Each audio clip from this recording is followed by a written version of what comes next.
Di malam badai, Mary yang menawan dan Sam yang bernafsu besar, berada di sebuah ruangan. Rumah yang sangat sunyi itu. Bahkan bisa terdengar napas berat, dan detak jantung mereka yang berdebar kencang. Melihat Mary yang ada di depannya, Sam yang masih muda dan tampan ini, akhirnya tidak bisa menahan diri lagi. Dia langsung melewati batas itu, dan mencium Mary. Kemudian, Sam buru-buru meminta maaf. Namun detik berikutnya, coba lagi, dan lakukan lebih baik. Apakah kamu tidak mau melakukannya? Menghadapi godaan Mary yang penuh dengan pesona itu, Sam yang tampan, akhirnya merasakan semua itu untuk pertama kalinya. Semua ini juga tidak bisa menyalahkan Sam karena imannya tidak kuat. Karena pria normal manapun, jika dihadapkan dengan wanita muda seperti Mary, juga pasti akan luluh dan jatuh ke dalam pelukannya. Setelah itu, mereka mulai bercumbu dan bercinta. Keesokan paginya, mereka sudah terbangun di kamar kerja Mary. Sam yang berubah menjadi pria dewasa untuk pertama kalinya, masih berbaring di samping Mary, dan mengingat percintaan mereka semalam. Dia benar-benar sudah lupa Mary adalah istri pria lain. Akhirnya, atas desakan Mary, Sam baru setuju untuk pergi. Sebelum Sam pergi, Mary terus mengingatkannya untuk tidak menceritakan hubungan mereka kepada siapapun. Sepulangnya ke rumah, Sam benar-benar bahagia. Dia terus tersenyum, dan bahkan sahabatnya juga bisa merasakan Sam sedang jatuh cinta. Jadi, Gary mengingatkan Sam untuk memperhatikan kesehatannya, karena hanya ada pria yang kelelahan saat sedang bercinta. Jadi, Sam pun harus memperhatikan tubuhnya. Tak disangka, Sam benar-benar mempercayai omongan Gary. Sejak hari itu, Sam selalu berusaha untuk menghindari Mary. Jika dia benar-benar tidak tahan, dia akan berolahraga untuk mengalihkan pikirannya. Tapi Mary yang ganas seperti serigala dan harimau itu, malah sering muncul di hadapan Sam, dan terus merayunya. Akhirnya, Mary tidak tahan lagi. Dia berpura-pura membantu suaminya mengawasi Sam yang sedang memperbaiki kapal itu. Lalu, dia memerintahkan Sam untuk mengikutinya ke kabin, dan memeriksa lambung kapal itu dengan hati-hati. Kemudian, Mary melepas bajunya. Karena gerakan Sam terlalu kuat, kapal layar antik Liam pun terus bergoyang dengan keras, seperti akan terbalik. Setelah hubungan mereka itu, Sam juga benar-benar jatuh ke dalam pesona Mary. Pada saat yang sama, mereka juga menemukan cara baru. Di siang hari, yang cerah dan indah itu, Sam diam-diam mengikuti Mary dan Liam. Kemudian, saat Liam sedang menelepon, mereka berdua diam-diam datang ke sudut toko itu untuk berhubungan. Bahkan saat Liam hampir menemukan mereka pun, mereka hanya menganggap itu hanya untuk menambah adrenalin mereka, dan tidak merasa takut sama sekali. Jangan bergerak. Hanya sedikit lagi mereka akan tertangkap basah. Untungnya, tubuh Liam yang lemah membuatnya tidak mendengarkan suara itu, dan tidak menemukan mereka. Keesokan harinya, Liam tiba-tiba menemui Sam yang sedang memperbaiki kapal dan ingin mengobrol dengannya. Sam mengira Liam sudah mengetahui perselingkuhan Mary dengannya. Ternyata, Liam hanya ingin menegur Sam karena dia tidak teliti saat memperbaiki kapalnya, sampai membuat retakan besar di lantai. Tapi, ini sama sekali tidak mengherankan. Karena selain membantu Liam memperbaiki kapalnya, Sam juga harus membantu Liam untuk melayani istrinya. Jadi kesalahan itu pun pasti bisa terjadi. Tab, Sam mendapatkan sebuah kabar baik dari Liam. Besok, Liam akan pergi untuk melakukan perjalanan bisnis, dan dia akan pergi selama semingguan. Begitu Liam pergi, Sam sudah datang ke kamar Mary. Lalu, Mary memberikan Sam sebuah ponsel, agar mereka bisa lebih mudah untuk berkomunikasi dan berkencan. Tak disangka, perselingkuhan yang terjadi di antara mereka malah terlihat oleh tukang kebun yang berada di luar jendela. Tukang kebunku. Kan harinya, Liam yang selesai melakukan bisnisnya, juga bergegas pulang. Begitu bertemu dengan Sam, Liam malah menyuruhnya untuk membawa dirinya dan Mary melintasi sungai, untuk mencoba apakah kapal layarnya sudah selesai diperbaiki. Apa perselingkuhan mereka sudah terbongkar? Tapi, dari ekspresi dan kata-kata Liam bisa terlihat, tukang kebun itu tidak memberitahunya apapun tentang perselingkuhan mereka. Sepertinya, tukang kebun itu juga orang yang sangat baik, sehingga Sam masih selamat untuk sementara waktu.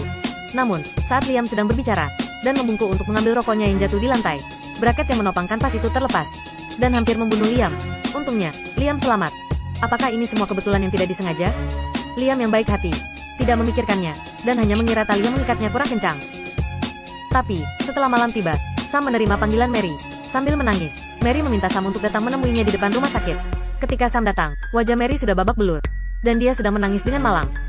Sam bertanya pada Mary apakah itu semua karena Liam mengetahui perselingkuhan mereka? Tapi, Mary malah berkata, ini semua karena Liam minum terlalu banyak alkohol, sehingga dia melakukan kekerasan padanya. Selain itu, Liam juga baru saja pergi untuk berbisnis. Setiap kali sebelum Liam pergi, dia pasti akan memukuli Mary. Sam yang pernah menyaksikan Liam memukuli Mary pun mempercayai semua ini. Bahkan, Sam juga ingin membawa Mary untuk lapor polisi. Tapi, Mary menghentikan Sam, karena dia berkata dia tidak ingin memperbesar masalah ini. Pada akhirnya, Sam hanya bisa mengantar Mary pulang. Keesokan harinya, Mary juga bertingkah seolah tidak terjadi apa-apa, dan terus berselingkuh dengan Sam. Agar rahasia mereka tidak terbongkar, Sam membawa Mary ke markas rahasia yang dia bangun di tepi danau untuk pekerjaan bawah tanah. Sam mengira masa mudanya akan berakhir bahagia seperti ini. Tapi tiba-tiba suatu hari, Mary muncul di rumahnya di siang bolong, dan dengan panik mengatakan, ada yang terjadi di rumahnya, dan dia meminta Sam untuk datang membantunya. Setelah itu, Mary bergegas kembali ke rumahnya. Saat malam, Sam Sam membohongi orang tuanya dan menyelinap masuk ke rumah Mary. Saat mereka berpelukan, dari pantulan cermin itu Sam melihat Liam yang sudah mati tergeletak di lantai belakang. Mary mengatakan Liam yang mabuk kembali melakukan kekerasan kepadanya, sehingga saat Mary melawan, Mary pun tidak sengaja membunuhnya dengan sesuatu. Sam berkata, ini adalah pembelaan diri yang dapat dibenarkan. Jadi ayo lapor polisi. Kamu pasti tidak akan disalahkan. Tapi, Mary malah menangis dan berkata, keluarga Liam sangatlah kejam, dan mereka pasti akan melakukan apapun untuk menjebloskannya ke penjara. Setelah itu, Mary menggunakan triknya dengan mengatakan bahwa dia enggan untuk meninggalkan Sam. Mendengar ini, Sam pun setuju untuk membantu Mary membersihkan TKP. Setelah Sam membersihkan darah yang ada di lantai dengan disinfektan, dia memakai baju dan topi Liam, lalu memasukkan mayat Liam ke dalam bagasi mobil, dan datang ke dermaga. Kemudian, Sam membuang mayat Liam ke kapal. Namun dia tidak menyangka, semua ini akan dilihat oleh penjaga yang ada di dermaga. Jadi, Sam hanya bisa berpura-pura tenang, dan berpura-pura menjadi Liam yang sedang menyalakan rokok. Untuk mengelabui penjaga itu, petugas itu mengira Liam memang sengaja untuk berlayar sendirian di tengah malam. Jadi, dia pun tidak berani bertanya lagi, dan menyaksikan Sam pergi meninggalkan dermaga dengan kapal itu. Sam datang ke tengah danau. Kemudian, dia membakar tubuh Liam bersama dengan kapal layar antiknya, untuk menciptakan ilusi kematian tadi sengaja Liam. Sam juga tidak lupa untuk membakar pakaiannya. Setelah itu, Sam langsung melompat turun dari kapal dan melarikan diri dari TKP. Keesokan harinya, polisi pun mendapatkan laporan. Lalu, mereka juga menemukan dompet Liam di TKP. Jadi, setelah tes DNA dilakukan, polisi juga memastikan korbannya adalah Liam. Tetapi, pemeriksaan forensik mengungkapkan Liam telah meninggal karena pendarahan otak sebelum dia terbakar. Saat ini, penjaga yang mendengar obrolan polisi pun menghampiri mereka dan mengatakan mungkin saja pria semalam yang dia lihat adalah pembunuhnya. Namun, dia juga tidak melihat jelas wajah pembunuh itu. Untungnya, Sam berhasil lolos untuk sementara waktu. Karena kasus ini kehilangan petunjuk. Tepat ketika para polisi kebingungan, seorang wanita berkulit hitam bernama Hana datang ke kantor polisi dan mengaku dirinya adalah eksekutif dari perusahaan asuransi. Lalu, Hana dengan yakin memberitahu polisi, Liam pasti dibunuh oleh seseorang, dan pembunuhnya kemungkinan besar adalah Mary. Karena sebelum meninggal, Liam telah membeli polis asuransi senilai 80 juta dolar. Dan penerima polis asuransi ini adalah Mary. Jadi Hana bersikeras bahwa Mary lah pembunuhnya. Atas permintaan kuat Hana, polisi pun mengizinkannya untuk bertanya kepada Mary apa yang terjadi malam itu. Tapi, Mary sudah berkolusi dengan Sam untuk membuat pengakuan yang sama. Sehingga Hana juga tidak menemukan petunjuk apapun. Hana yang gigih datang ke rumah Liam untuk mencari petunjuk. Tak disangka, Hana malah menemukan jejak darah Sam yang tidak sengaja tertinggal saat Sam membantu Mary untuk membukakan pintu. Sehingga polisi langsung melakukan pemeriksaan darah dan sidik jari yang ada di rumah Liam. Saat ini, Sam mulai panik. Bahkan, dia juga tidak fokus saat bekerja. Yang lebih mengejutkan Sam adalah, ternyata, Mary mengubah pengakuannya dan mengatakan dirinya diperkosa oleh seorang pria jahat. Selain itu, pria itu juga masih terus mengikutinya. Jadi kemungkinan besar, pembunuhnya adalah pria yang memperkosa Mary. Tak lama kemudian, polisi juga datang ke rumah Sam untuk mengambil darah dan sidik jarinya. Sekarang, begitu hasil pemeriksaan itu keluar, dan ditambah dengan kesaksian palsu yang dilakukan Mary, Sam pasti akan dianggap sebagai pembunuhnya. Setelah polisi pergi, ibu Sam juga menemukan sebuah pakaian dalam wanita di kamar Sam. Orang tua Sam yang melihat bukti ini, benar-benar tidak percaya. Saat ini, mobil polisi telah datang, dan siap untuk menangkap Sam. Melihat ini, Sam hendak bergegas kembali ke rumah kayunya, untuk mengambil satu-satunya bukti dirinya tidak bersalah. Tanpa diduga, Hana yang ada di belakang menemukan Sam, dan mengikutinya. Sam bersepeda dengan liar di sepanjang jalan. Lalu dia datang ke rumah kayu itu untuk mengambil ponselnya. Tak disangka, Mary tiba-tiba muncul dan mengatakan bahwa ponsel Sam sudah dia ambil.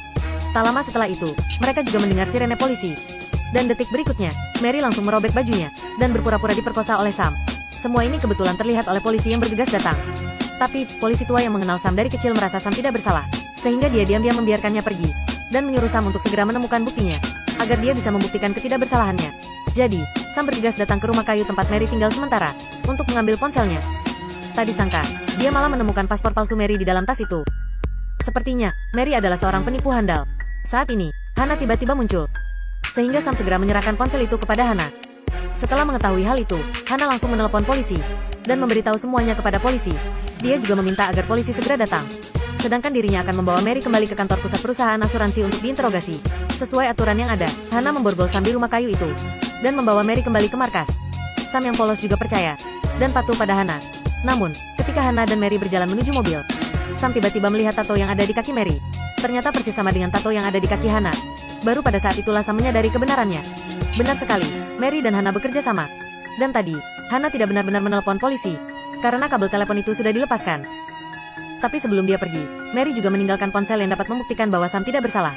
Mungkin, Mary benar-benar jatuh cinta pada Sam. Atau mungkin dia memang punya maksud lain. Mary dan Hana pergi ke negara lain dengan uang asuransi sebesar 80 juta dolar itu. Dan filmnya juga berakhir di sini. Ceritanya ini mengingatkan kita, semakin cantik seorang wanita, maka dia pun semakin handal untuk menipu orang.